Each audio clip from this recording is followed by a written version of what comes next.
Hi, and welcome back to Football Made Simple. Mesut Ozil is undoubtedly a unique talent, and for much of his career lit up the world scene. But as time has gone on, he has received criticism from fans, managers, and the media. So in this video, we assess what's changed with Ozil in his Arsenal career specifically, and ponder how he will be remembered. And a shout out to The Athletic, who have sponsored this video, and The Athletic is also where the original article that this video is adapted from can be found. It's the premier sports journalism website giving you insider articles and podcasts that can't be found anywhere else. And it has plenty to keep you entertained during this football pause. To get a week trial and 50% off, visit theathletic.co.uk/footballmadesimple to support the channel. The enigma of Ozil is not a new conversation, but during a complex season in which his efficiency level and direct influence on the team has reduced, the case for his purest style is increasingly difficult to make. Yet here Arsenal are, with their third coach of the season, sending out a team built to accommodate his specialized way of playing. Even though the assists have dried up and the goals are even rarer, Ozil remains a starter and a symbol. Although Unai Emery notably excommunicated him from the matchday squad earlier this season, with fan chants about the player, a clear direct hit at the manager's own struggles, it's telling that when the Spaniard became desperate for an upturn in form, he reverted back to Ozil. Then, when Freddie Ljungberg took temporary charge, he made a point of planting Ozil front and center as the unmistakable figurehead.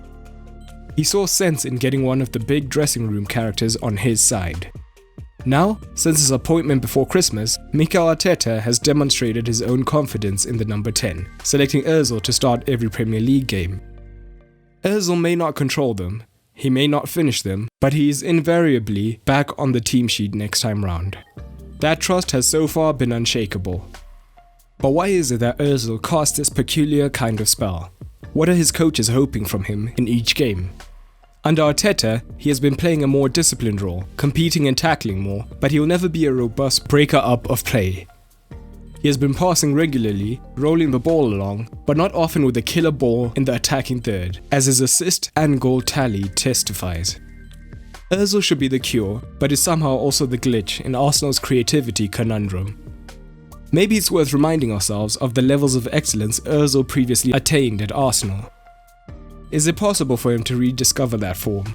For Arsenal to recreate some of the environment that allowed him to flourish? Or are they just making the best of an imperfect situation? Let's rewind. If you go back to the 2015-16 season, where Ozil had just entered his third season at the club, having won the FA Cup in his two previous campaigns. The club was still in the Champions League, and come New Year, they were top of the league. Ozil, for much of that season, was a joy, and was a clear standout in the team.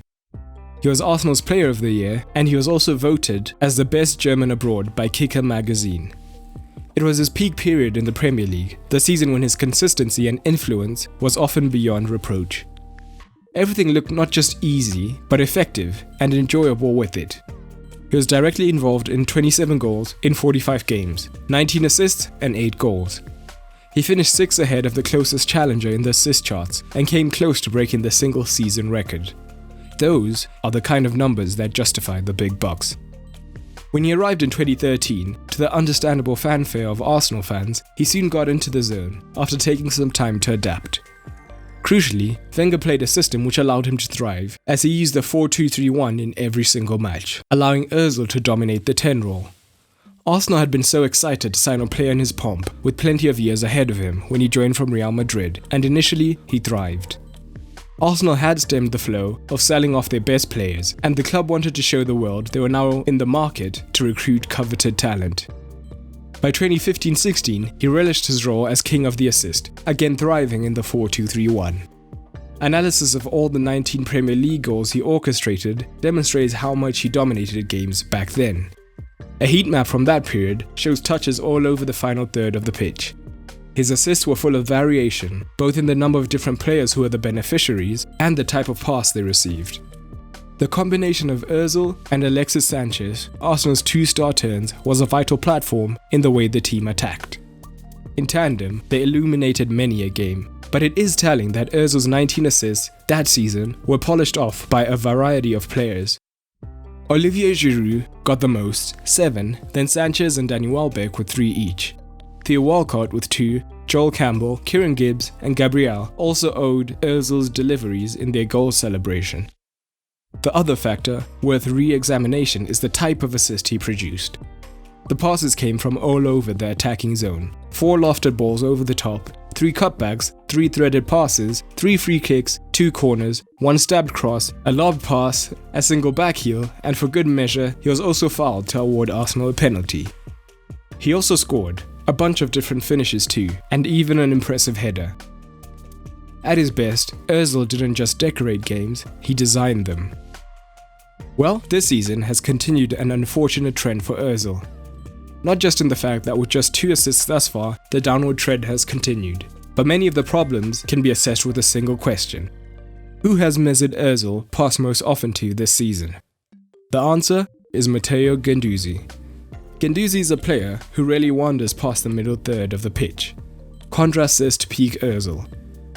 In 2015-16, Ozil passed most frequently to Sanchez, and the next best combination was the willing forward runner Aaron Ramsey.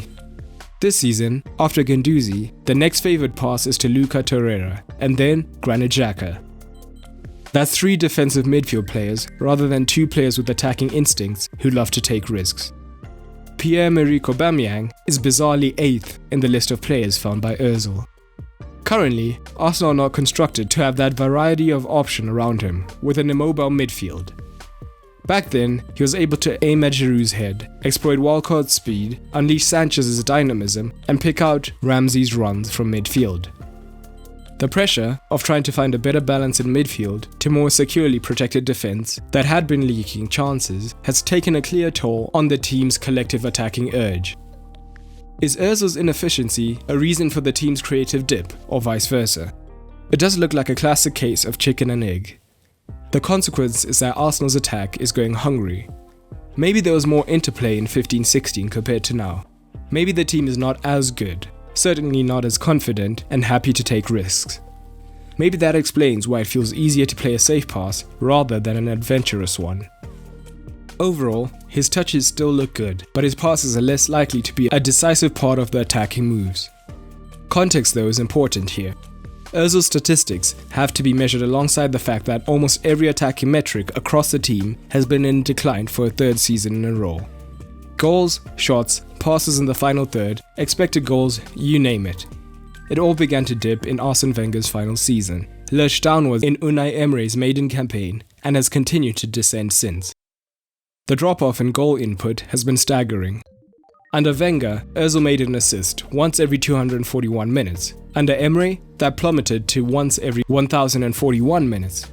Arteta has yet to witness an Ozil assist for the team, but what he has achieved is the best defensive number of his Premier League career, with more tackles, more duels and more recoveries per game than at any other stage. Whether that is what a coach needs Ozil to be doing is another question. While it is easier to suggest the dip has a lot to do with playing with lower quality forwards than at Madrid, this can be called into question. When looking at expected assists, which take the finisher's ability out of the equation, the downward trend is still visible. His XG chain per 90, which is essentially the quality of possessions he's involved with, where Ozil wouldn't necessarily need to play the assist, is also on the downturn. His key passes, still good, are on the wane as well, and always shot shy, Ozil's shot rate has reduced even further. This season has been particularly turbulent for one of the club's emblematic players. Our goal is to be in the Champions League, he said in an interview over the winter break. This year we had difficult times, but I think we're in a good way. I had a difficult time under Unai. I didn't play, and right now I'm happy, and my goal is to give everything on the pitch to help the team. In the future, when life has moved on and Ozil is no longer at the club, how will Ozil be remembered? Will it be the languid body language through which his efforts have always been interpreted, or will he forever be the player who was great but could have been legendary? What do you think? Drop it down in the comments below. But that's all for today, and remember, keep it simple.